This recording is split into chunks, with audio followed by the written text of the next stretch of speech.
नमस्कार विद्यार्थी मित्रांनो, स्पर्धा क्रांती या आपल्या यूट्यूब चॅनलवरती तुमचं सर्वांचे सहर्ष स्वागत आहे. मी दीपक सर आजचा 7वी स्कॉलरशिप परीक्षेसाठी विषय घेऊन येत आहे मराठी. आणि आजचा आपला अतिशय महत्त्वाचा घटक आहे क्रियापद. या क्रियापद या घटकावरती परीक्षेमध्ये 2 ते 3 प्रश्न नेहमी विचारले जातात. चला तर आपण आज बघूयात क्रियापद या घटकावर येणारे प्रश्न. सगळ्यात पहिल्यांदा आपण पाहूयात क्रियापद म्हणजे काय. तर या ठिकाणी क्रियापदाची व्याख्या आपल्याला अतिशय सोप्या पद्धतीने अशा पद्धतीने करता येईल की क्रिया दर्शविणारा जो शब्द असतो तो शब्द म्हणजे क्रियापद. आता क्रिया दर्शविणारा शब्द या ठिकाणी आपण या चित्राच्या माध्यमातून पाहूयात. या ठिकाणी हा जो मुलगा आहे हा खाण्याची क्रिया करत आहे.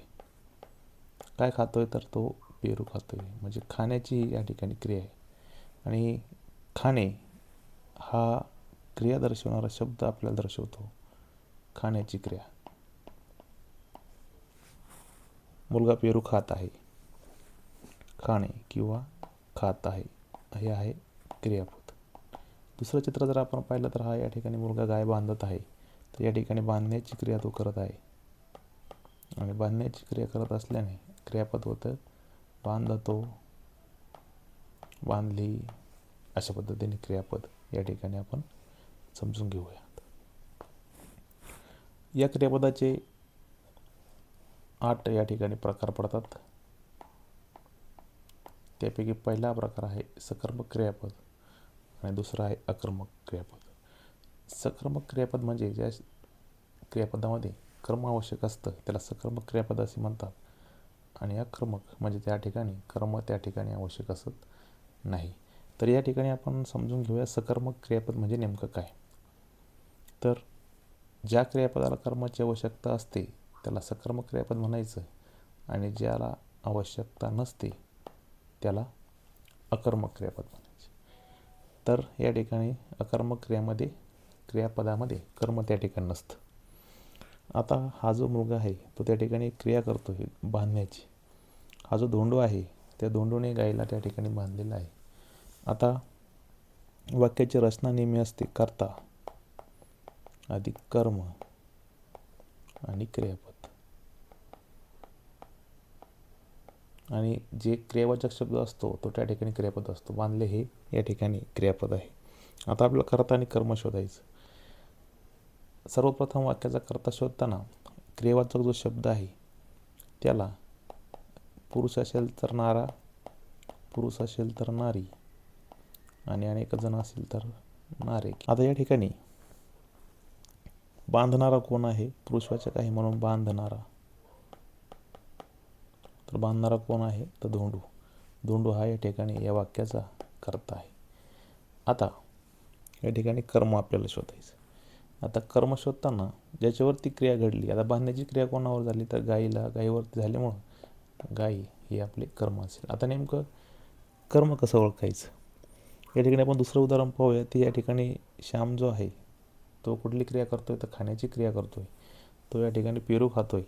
आणि मग या ठिकाणी या क्रियापदाला म्हणजे खाण्याची जी क्रिया आहे तर खाणारा कोण आहे सर्व तर आहे श्याम. म्हणजे श्याम हा आपला कर्ता झाला. कर्ता ओळखल्यानंतर आपल्याला कर्म ओळखायचं असतं. आणि क्रियापद आहे खाल्ला आणि या क्रियापदाला नारा किंवा नारी प्रत्यय लावला त्या ठिकाणी पुरुष आहे म्हणून खाणारा हा प्रत्यय जोडला असता आपला श्याम हा कर्ता मिळाला. आणि काय खातो तर पेरू खातो. कोणाला खातो तर पेरूला खातो. मग काय आणि कोणाला असे प्रश्न विचारले तर आपल्याला पेरू हे उत्तर मिळतं. आणि मग पेरू हे आपलं कर्म झालं. म्हणजे वाक्याची रचना करता प्लस कर्म अधिक क्रियापद अशा पद्धतीने या ठिकाणी आहे. आता या ठिकाणी आपल्या जे उदाहरणामध्ये आपला कर्ता मिळाला श्याम, कर्म मिळाला पेरू आणि क्रियापद मिळालं खाल्ला. आता पुढचं उदाहरण आपण त्या ठिकाणी पाहू. धोंडूने गाईला बांधले. आता बांधणारा कोण आहे तर या ठिकाणी धोंडू आहे म्हणून धोंडू या ठिकाणी कर्ता झाला. आणि आपली ट्रिक आहे कर्म ओळखण्याची की कोणाला. हा प्रश्न जर आपण क्रियापदाला विचारला तर कोणाला बांधले तर गाईला बांधले. मग गाईला झाले कर्म आणि क्रियापद त्या ठिकाणी बांधले असं होईल. चला तर मग आता आपण या 2 उदाहरणामध्ये कर्ता, कर्म आणि क्रियापद शोधूया. आता आपलं उदाहरण आहे, श्यामला दूध आवडते. आता या ठिकाणी बऱ्याच वेळा या वाक्यामध्ये असं वाटतं की श्याम जो आहे तो वाक्याचा कर्ता असेल. त्यानंतर दुसरं वाक्य पाहूया, राजाला मुकुट शोभतो. आता पाहता क्षणी बऱ्याच वेळा असं वाटतं की राजाला हा या ठिकाणी कर्ता असेल, पण आपली जी रचना असते वाक्याची, कर्ता, कर्म आणि मग क्रियापद. पण नेहमी लक्षात ठेवा, अशीच उदाहरणं परीक्षेमध्ये येतात आणि नेहमी कर्ता अधिक कर्म अधिक क्रियापद अशी वाक्याची रचना नसते. तर कधी कधी कर्म सुरुवातीला येतं, त्यानंतर कर्ता असू शकतो आणि क्रियापद हे नेहमीच शेवटी असते, कारण क्रियापद हे वाक्याचा अर्थ पूर्ण करत असतं आणि वाक्याचा अर्थ पूर्ण करणारा शब्द हा नेहमी शेवट असतो.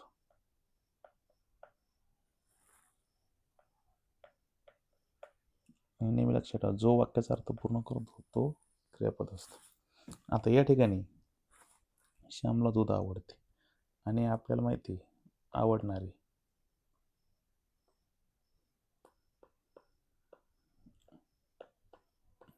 आवडणारे काय आहे तर दूध आहे.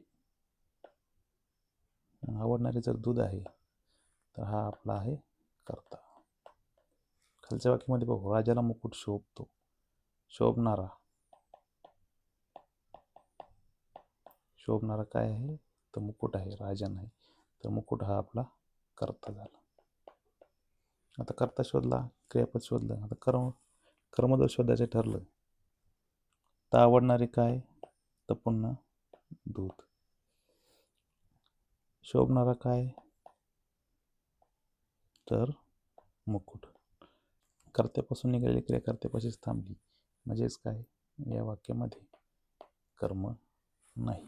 मग हे दोन्ही वाक्य हे अकर्मक आहेत.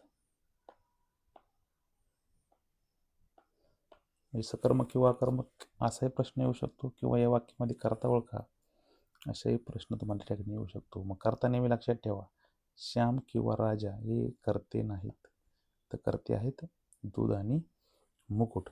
असंच एक उदाहरण आहे, बाळाला थंडी वाजते.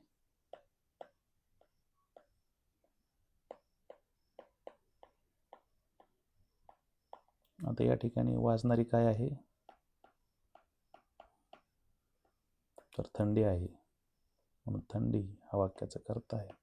आणि वाक्यामध्ये काय वाजते तर थंडी वाजते, म्हणून या वाक्यामध्ये कर्म नाही, म्हणजे हे सुद्धा वाक्य अकर्मक आहे. आणि बऱ्याच वेळा या ठिकाणी बाळाला ऐवजी कुठलंही नाव घालू शकतात. स्वराला थंडी वाजते, बाळाला थंडी वाजते, अशी उदाहरणं त्या ठिकाणी येऊ शकतात. आणि लक्षात ठेवायचे, मग थंडी हा कर्ता आहे, बाळ किंवा स्वरा हे या ठिकाणी कर्ता नाही, हे नेहमी लक्षात असो. आता या ठिकाणी सर्वांसाठी आपण प्रश्न घेऊयात. कर्ता कर्म क्रियापद आपल्याला ओळखायचे आणि सर्वात मध्ये कर्ता ओळखण्यासाठी आपल्याला नारा, नारी किंवा नारी प्रत्यय जर जोडला या ठिकाणी आपल्याला कर्ता मिळतो. आता आईने भजी बनवली आहेत आणि या ठिकाणी बनवणारी आई आहे, म्हणून बनवणारी कोण आहे तर आई. तर या ठिकाणी आई हा आपल्या वाक्यातला कर्ता झाला. आणि कोणाला बनवलं, काय बनवलं तर भजी बनवली, मग भजी हे आपलं कर्म झालं. आणि हे जे वाक्य आहे, कर्ता आहे, कर्म आहे आणि क्रियापद आहे, म्हणून हे वाक्य आहे सकर्मक. आणि सकर्मक वाक्यामध्ये कर्म असतंच, आणि ज्या वाक्यामध्ये कर्म नसतं ते वाक्य असतं अकर्मक. आता ठिकाणी दुसरं उदाहरण आपण पाहू, पक्षी आकाशात उडाला. आता उडणारा कोण आहे, उडणारे कोण आहेत किंवा उडणारा कोण आहे तर पक्षी. पक्षी हा आपला कर्ता झाला. कोणाला उडाला, काय उडाला, या प्रश्नाची उत्तर आपल्याला मिळत नाहीत, म्हणजेच काय, या वाक्यात कर्म नाही. कर्म जर नसेल तर वाक्य अकर्मक असते, म्हणजे पहिलं वाक्य सकर्मक आहे आणि दुसरं वाक्य अकर्मक आहे. आता या ठिकाणी तिसरा प्रकार या ठिकाणी पाहू, ते म्हणजे द्विकर्मक क्रियापद. वाक्यामध्ये कधी कधी 2 कर्म येत असतात आणि जर 2 कर्म आले तर त्याला म्हणायचं द्विकर्मक क्रियापद. आता या 2 कर्मापैकी या ठिकाणी एक असतं प्रत्यक्ष कर्म, आणि जे प्रत्यक्ष कर्म असतं ते वस्तुवाचक असतं, कुठलीही वस्तू असते. आणि दुसरं जे असतं ते असतं व्यक्ती, जिवंत व्यक्ती किंवा ज्या माणसांना आपण त्या ठिकाणी कुठलीही गोष्ट त्या ठिकाणी देतो तर ती अप्रत्यक्ष कर्म असतं. आणि जे दान जातं ते असतं प्रत्यक्ष कर्म. आता दान जाणार काय आहे नेहमी लक्षात ठेवा. दान जाणारे, आता या ठिकाणी आपण एक उदाहरण पाहू. आजीने नातीला त्या ठिकाणी पैसे दिलेले आहेत. आता आजीने नातीला पैसे दिले या वाक्यामध्ये देणारी कोण आहे, नारा किंवा नारी. तर या ठिकाणी स्त्री आहे म्हणून आपण देणारी, तर देणारी आहे आजी. आणि मग आजी हा जो आहे हा आपला कर्ता आहे. आणि देण्याची क्रिया आहे आणि दिले हा आहे आपलं क्रियापद. काय दिले तर पैसे दिले. आणि कोणाला दिले तर नातीला. मग या ठिकाणी काय आणि कोणाला हा जर प्रश्न विचारला तर आपल्याला 2 कर्म मिळतात. पहिलं म्हणजे पैसे आणि दुसरं म्हणजे नातीला. आणि या ठिकाणी जे प्रत्यक्ष कर्म जे दान जातं ते या ठिकाणी आहे पैसे, हे झालं प्रत्यक्ष कर्म. आणि नातीला हे झालं अप्रत्यक्ष कर्म, कारण नात ही व्यक्ती आहे. आणि अशा पद्धतीने हे द्विकर्मकची उदाहरणं बरेच वेळा परीक्षेमध्ये विचारलेले आहेत. आजीने नातवाला गोष्ट सांगितली. आता या ठिकाणी दान जाणारी आहे गोष्ट, म्हणून गोष्ट झाली प्रत्यक्ष कर्म. गुरुजींनी विद्यार्थ्यांना व्याकरण शिकवले. व्याकरण ही या ठिकाणी वस्तू झाली. पैसे, भिकाराने मुलांनी भुक्याराला दान दिले आणि मग या ठिकाणी दान जे जात आहे ते त्या ठिकाणी प्रत्यक्ष कर्म असतं. याला हे खूप महत्त्वाचे उदाहरण आहे. त्यानंतर पाहूयात चौथा प्रकार संयुक्त क्रियापद. जेव्हा वाक्यातील अर्थ पूर्ण करण्यासाठी धातुसाधित आणि सहाय्यक क्रियापद एकत्र येतात. आता धातुसाधित, तर धातू म्हणजे काय आणि धातुसाधित म्हणजे काय. तर धातू म्हणजे प्रत्ययरहित जो मूळ शब्द असतो तो असतो धातू. आणि धातूला जर प्रत्यय लागला की ते बनतं धातुसाधित. आता हा जो धातू आहे जा, ये, उठ, बस, खा, पी, झोप, रड, अशा पद्धतीने हे धातू आहेत. आणि या धातूला प्रत्यय लागून या ठिकाणी रडणे, झोपणे, जाणे, येणे अशा पद्धतीने धातुसाधित बनतात. आता या ठिकाणी सहाय्यक क्रियापद एकत्र आलं तर ते संयुक्त क्रियापद बनतं. आता या ठिकाणी मुली मैदानावर आपण उदाहरण पाहूयात. मुली मैदानावर खेळू लागल्या आणि श्याम हे पुस्तक घेऊन जा. आता आपली ट्रिक आहे की खेळू लागणाऱ्या कोण आहेत तर मुली. मुली या झाल्या आपल्या कर्ता. आता धातुसाधित या ठिकाणी पाहू तर खेळू, खेळ हा धातू आहे आणि खेळू हा धातुसाधित आहे आणि त्याला सहाय्यक क्रियापद आहे खेळू लागल्या. या ठिकाणी खेळू लागल्या हे झालं संयुक्त क्रियापद. आता श्याम हे पुस्तक घेऊन जाणारा कोण आहे तर श्याम आहे हा आपला कर्ता. हे पुस्तक घेऊन जा. श्याम हे पुस्तक जर म्हटलं श्याम हे पुस्तक घेऊन तर त्याला पूर्ण अर्थ प्राप्त होत नाही. श्याम हे पुस्तक जा यालाही पूर्ण अर्थ प्राप्त होत नाही. म्हणून या ठिकाणी घेऊन जा हे 2 शब्द जर त्या ठिकाणी आपण एकत्रित केले तर त्या ठिकाणी वाक्याला पूर्ण अर्थ प्राप्त होतो. आणि ज्या अर्थी पूर्ण अर्थ प्राप्त होतो ते असतं क्रियापद. पण या ठिकाणी क्रियापद 2 आल्यामुळं हे आहे संयुक्त क्रियापद. आणि ज्यावेळेस अशा 2 गोष्टी एकत्र येतात त्याला संयुक्त असे म्हणतात. म्हणून घेऊन जा, खेळू लागल्या, बाळ एवढा लाडू खाऊन टाक, खाऊन टाक, घेऊन जा यासारखे क्रियापद आले तर त्याला काय म्हणायचं तर संयुक्त क्रियापद. आता या ठिकाणी 5वा प्रकार आहे भावकर्तृक क्रियापद. आता भावकर्तृक क्रियापदामध्ये या ठिकाणी नावातच आहे की या क्रियापदाचा मूळ कर्त्याशी संबंधित नाही, कारण या ठिकाणी कर्ता असा कोणीच नाही. वाक्य जर पाहिलं, आज खूप उकडते, गाव येण्यापूर्वी सांजवले, सकाळी उजाडले, या वाक्यामध्ये कर्ता असा नाही. तर या ठिकाणी क्रिया जी आहे उजाडण्याची, उकाडण्याची, सांजावण्याची, तर ती भावाशी संबंधित आहे, भावनेशी संबंधित आहे, म्हणून त्याला भावकर्तृक क्रियापद असं या ठिकाणी म्हणायचं. आज खूप उकडते, सकाळी उजाडले,